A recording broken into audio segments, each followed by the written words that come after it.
جو مل رہا ہے وہی تمہارے لیے بہتر ہے۔ تم نہیں جانتے لیکن دینے والا خوب جانتا ہے۔ صبر سے رحمت کا انتظار کر۔ جو چیز تیرے لیے ہے تیرے لیے ہی ہے، اور دیر حکمت پر مبنی ہوتی ہے۔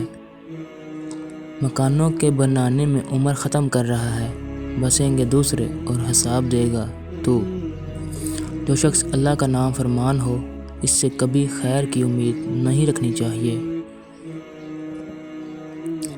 جب راستے اور رابطے اللہ سے جڑ جائیں تو پھر دل نہیں ٹوٹا کرتے۔ گناہوں سے نجات وہی پاتا ہے جو اقرار جرم کر لے، اور ندامت کے لیے توبہ ہی کافی ہے۔ اپنے رب سے مانگو، کیونکہ نہ وہ اوقات دیکھتا ہے نہ ذات۔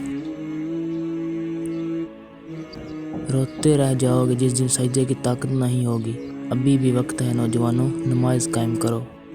اللہ پاک ہم تمام کے صغیرہ و کبیرہ گناہ معاف فرمائے، آمین ثم آمین۔